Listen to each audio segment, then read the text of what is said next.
ሰሞኑ ስትጨናነቁ የነበራችሁ እኔም ነበርኩ። እኔም ስጨናነቅ ነበርኩኝ። ያቺ ራሄል ለምትባለው የጽናትን አባት ያው ለመጣል ወይም ደግሞ ለመገፍተር መታ ነበረ። ያ ነገር እንዴት ሆነ? እኔ ነገሪ ነው የሚለኝ አያስችለኝም ወሬ ስሰማና ያው ቀድመሽ አትንገሪ ብትሉኝም ያው ቀድሜ ለመናገር እገደዳለሁ። መረጃው እንደደረሰኝ ከሆነ ማለት ነው። አያስችለኝም። ያው እኔ የቲማቲም ሆድ ነው ያለኝና ሆዴ ቲማቲም ነው፣ መያዝ አልችልም። ስለዚህ ምንም ነገር አታስቡ። ያው ልትገፈትረው ወይም ደግሞ ውጭ ላይ እንትን በአረብያው ወይም ደግሞ በዊልቸሩ ልትወረውረው ነበረ፣ ግን አልተሳካላትም። ጽናት መታ እንዳዳነችው ወሬው ሰምቻለሁ ማለት ነው። ወሬ ሰምቻለሁ። እንደዚህ አይነት ዜና ደርሰውኛል በውስጥ። ስለዚህ ምንም አልሆነም፣ አትጨናነቁ። እንግዲህ ራሄል ያው በፍቅር ስትበልጣት ጽናትን ባቢን ብቻ ስለወሰደች በአባቷን ለበበቀል ያው አስባ ነበረ። ያው ተንኮለኛ ሰዎች አይሳካላችሁም፣ ብዙ ጊዜ አልተሳካላትም ማለት ነው። አዎ አልተሳካለትም። ያው ጽናት ባትመጣ የምር ልታደርገው ነበረ። ነገር ግን ልክ በር ላይ ገፍትራ ስታስወጣ ጽናትም ያው መታ ተያያዙ። ከዚህ በኋላ እንዴት ነው የሚሆነው የሚለው ነገር እንግዲህ ትንሽ አስቸጋሪ ነው። ከዚህ በኋላ ቤት ላይ ከሱ ጋር ሰው ያስፈልገዋል። ያው ስራ ቦታ ስትሄድስ ጓደኛዋ ተክታ ነው የምትሄደው። ያው ምርጥ ጓደኛ አለቻት። አሁን ቤት ገብታ በስራ ገብታ የግድ ራሷን መሆን ነበረባት። ይሄ ነገር ይፈጠራል ብላ አላሰበችም። ሱቅ መጥቼ ልምጣ አባዬ አለችው። እሱም እሺ ቶሎ ነው ያላት። ወጣ። ከዛ በኋላ ማን ይመጣ ብላ ታስብ በዚህ ሰዓት ማለት ነው። እና ጠላት ከሩቅ አይመጣም። ሌላው ደግሞ ያው እሱ ምንም ባላደረገው ነገር እሷ ባጠፋችው ጥፋትም አይባልም፣ ግን እንደ ራሄል ከሆነ ጽናት ባጠፋችው ነገር የታመመ ሰው ላይ እርምጃ መውሰድ ጋሽ ግርማ ጋር እርምጃን መውሰድን ያው ይሄን ጎበዝ አያስብልም። ይሄ ውርደት ነው። ይሄ ምንም አቅም እንደሌለ ነው እንደኔ የሚያሳየኝ ማለት ነው። እና አሁን በእሷ ቤት ይሄን መበቀል ነበረ። ሰሞኑ ባጠገቤ ጥፊልኝ ከባቢም ራቂ ምናምን ብላ ብዙ ያው ማስፈራሪያም አለቃዋም እንደሆነች ሰሞኑ ተነግሯት ነበረ። ያም ሁሉ እንትን ብላ ተጠቅማ እሷን ለመበቀል በዚህ መልኩ በጣም በምትወደው አባቷ አንድ በቀራትና አባቷ ልትፈትናት መታለች። ነገር ግን አልተሳካላትም። ከዚህ በኋላ ይሳካል አይሳካም የሚለውን ምንም የሚሳካ ነገር የለም ማለት ነው። ስለዚህ ከሽፏል ማለት ነው። እንግዲህ ከዚህ በኋላ ጽናት ስራ ትቀጥላለች ወይ ትሄዳለች ወይ አምና አባቷን ትታ ትሄዳለች ወይ የሚለው የኔ ጥያቄ ነው። የኔ ጥያቄ ብቻ ሳይሆን የሁላችሁም ጥያቄ ናቸው። ምክንያቱም በአይኗ አይታለች ይሄ ነገር አባቷ ልታሳጣት ነበር። ያው በትንሽ ነው ዳነላት። ስለዚህ ከዚህ በኋላ አምና ትሄዳለች ወይ የሚለውን የሁላችንም ጥያቄ ሊሆን ይችላል። እንደው ችኛዋ ልጅ ፖሊስ መስጠት ነበረ። ምክንያቱም መያዝ አለባት። ምክንያቱም ወንጀለኛ ነች ማለት ነው። እኔ ጽናት ነው የምታሳዝነኝ እውነት ለመናገር በዚህ ባለችበት ሁሉም አንድ ሰው ካጠገቧ ከጎኗ ሳይኖር ይህ ሁሉም እየገፋች ብቻዋ እሷ ነች የምታሳዝነኝ እንጂ ሌላው አይደለም ማለት ነው። ሌላ ማን አለ ሲጀመር? ማንም ቤት መታ ምንም የለብኝም ብላ እንግዲህ በትንሽ ሰዓት እንደዚህ ጉድ ሰርታት ነበረ። ካልሆነ እዛ እንድን መውጣት ነው አለባት። ጋሽ ተስፋዬ እንደው እሱም እንደሰከረ እንደ ስካሩም ቀጥሏል ማለት ነው። ግን በትልቅ ሰው ስካር ትንሽ አይከብድም ወይ? ይከብዳል። ነገር ግን ያው ምን ማድረግ አይቻልም። ያው እንዲህ ነው፣ እንደዚህ ነው፣ ህይወት ነው። መጀመሪያ ያጣው ብር አሁን አገኘ። መጀመሪያ ነበረው እንዴ አሁን ማካካስ ሰው ደግሞ በነገራችን ላይ ያው እንደዚህ አይነት ነገሮች አሁን ከዚህ ምንድን ነው የምንወስደው መሰላችሁ?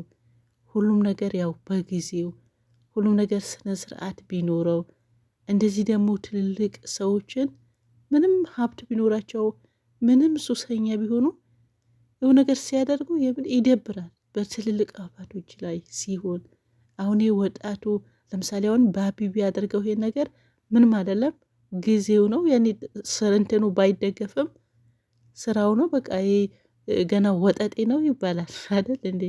ሁሉም ነገር ጊዜው እድሜን ያማክላል። ይህ ከስክ እንደ ቀልድ ሆኖ ድራማው እንደ ድራማ ሆኖ ብንወስደው ማለት እንደ በቁም ነገር ብንወስደው እንደዚህ አይነት ነገር አለ ብሎ እያስተመሩ ነው ማለት ነው። እንደዚህ አይነት ካለ እጅግ በጣም ኖርማሊ ከዚህ ከድራማው ዓለም ብንወጣ እጅግ በጣም ነው የሚያስጠላው። ሁሉም ነገር ገደብ አለው። ሁሉም ነገር የሆነ በቃ ገደብ የሌለው ነገር የለም። ሁሉም በእድሜ ባለበት ልክ ነው ማንኛው ነገር ሲያደርግ ወይም ደግሞ ሲፈጽም እንትን ቢለው እንጂ ያልሆን በተለይ ደግሞ እንደዚህ አይነት መጠጥም ይሁን ከሴት ጋርም ይሁን ትልልቅ አባቶች እድሜ ገፉ ትላንትና ምንም ያልነበራቸው ዛሬ በሆነ አጋጣሚ በዘርፈውም ይሆን ይችላል። በእነ ትዝታ አይነት አንዳንድ ተንከሲ ሰዎችም በእንደዚህ አግኝተው ሊሆን ይችላል። ትላንትና ያመጡበትን ረስቶ ዛሬ ሌላ ሰው እንዴ ሲጀመር እኮ የሰው ነገር ነው እኮ ዝም ብሎ እንትን አይልህም። ነገ እኮ ያጠፋሃል። ጋሽ ተስፋዬ ልጅ እንደ አባት ሆኖ ነው የሚመክረው። አባት እንደ ልጅ ሆኖ ተቀያይሯል በአሁኑ ሰዓት። የብር ለምን ጋሽ ተስፋዬ ሁሉም መመጻደቁ ለምን? እና እንግዲህ የእውነትም እንደዚህ የምታደርጉ ካላችሁ ያው እድሜያችሁ ከሚመጥነው ነገር አድርጉ ነው ምለው። የምር አንዳንዴ ያለ እንትኑ የሚደረግ ነገር ጥሩ አይደለም። እንግዲህ ዛሬ ባቢ ያው እንደ ትልቅ እንደ አባት ሆኖ የሚመክረው ምክርና የሚመከረው ሰውዬ እስቲ ኮምፔር አድርጉት፣ አወዳድሩት። እስቲ እዩዋቸው እስቲ እንዴት ነው ነገሩ? እና ጋሽ ተስፋዬ ባከን አታብዛው። እንትን ሁሉም ነገር በልክ ሲሆን ጥሩ ነውና በልክ አድርገው ለማለት ያህል ነው። ያው ሌላ ደግሞ እንግዲህ ያው ጊዜ ጉዳዩ እንጂ ሁሉም ነገር ወደ አባቱ መመለሱ አይቀርም። ንብረቱም ሆነ ድርጅቱም እነ ጋሽ ግርማ ጋር ይመለሳል በእርግጠኝነት። ምናልባት የጊዜ ጉዳይ ሊሆን ይችላል። አንተ ያ ነገር ሁሌም ከአንተ የሚኖር መስሎህ ነው እንጂ ሁሉም ያስከውን ወደ ባለቤቱ መመለሱ አይቀርም። ራሄልም ደግሞ ወደ መጣሽበት መሄድሽ አይቀርም ማለት ነው። አዎ ትንሽ እንትን በሉ። አሁን ዋናው ዛሬ ጋሽ ግርማ መትረፉ ነው እኔ እንትን ያለኝና ብቻ ይሁን ችግር የለውም። ይተርፏል። መትረፉ ነው የሚፈልገው። ሌላ ደግሞ ራሄል ስራሽን ይስጥሽ። ሌላ ምንም አይባልም። ሰው በግድ ይሄን ያክል ክፉ ይሆናል እንዴ? እንዴ አንቺ እኮ እንትን ካለሽ እኮ ከጽናት ጋር መጋፈጥ ነው እንጂ ሲያቅትሽ ከጀርባ መተሽ ደካማውን ሰው ማጥቃት የለብሽም። አንድ ጎበዝ የሆነ አንድ በቃ ራሱ የሚወጣ ሰው ፊት ለፊት ነው የሚጋጨው። ፊት ለፊት መግጠም ነው ከሚገጥመው አካል ጋር መቅደም ነው እንጂ በጓሮ መቶ ያንን ሰውን ማለት ይሄ ምንድነው? በሌላ ነገር ማጥቃት አግባብ አይደለም። አግባብ አይደለም። ጥሩ አይደለም። ይሄ መሸነፍ ይባላል። ማሸነፍ አትችይም፣ ተሸንፈሻል ማለት ነው። አንቺ ብቻ አይደለሽም። ማንም ሰው ፊት ለፊት መግጠም ሲያቅተው ጀርባ መቶ የሚያጠቃቸው ተሸንፏል ማለት ነው። ተሸንፏል፣ በአቋራጭ ተሸንፏል። ስለዚህ አንቺ ተሸንፈሻል። ኤንዌይስ ሁሉም ወደ ቦታው መመለሱ አይቀርምና ይህን ያክልም ክፋት ሰው ላይ ክፋት የምታስቡ ሰዎች ካላችሁ አቁሙ። ጥሩ አይደለም ለማለት ያህል ነው። ጋሽ ግርማ እንኳንም ተረፍክ ከዚህ ሰገጤ። ጽናት እንኳንም ቶሎ ደረስሽ። ከዚህ በኋላ ግን ብቻው ትተሽው እንዳትሄጂ የኔ ብቻ ሳይሆን የተከታዩ በሙሉ ሀሳብ አስተያየት ነው ማለት ነው። ብቻው ትተሽ እንዳትሄጂ ለማንም ስራ መቅረትም ካለብሽ ቅሪ። መጣሁ አባዬ ብለሽ የምትወጪው ነገር ይቅር፣ አለቀ። አዎ ይሄ ነው። በተረፈ በርቺ፣ ጎበዝ፣ በጣም ጎበዝ አስተዋይ ነሽ ጽናትዬ። እንግዲህ ነገ ሁሉም ነገር ተመልሶላችሁ እናያለን። ሰላማችሁ ይብዛ። ባይ ባይ።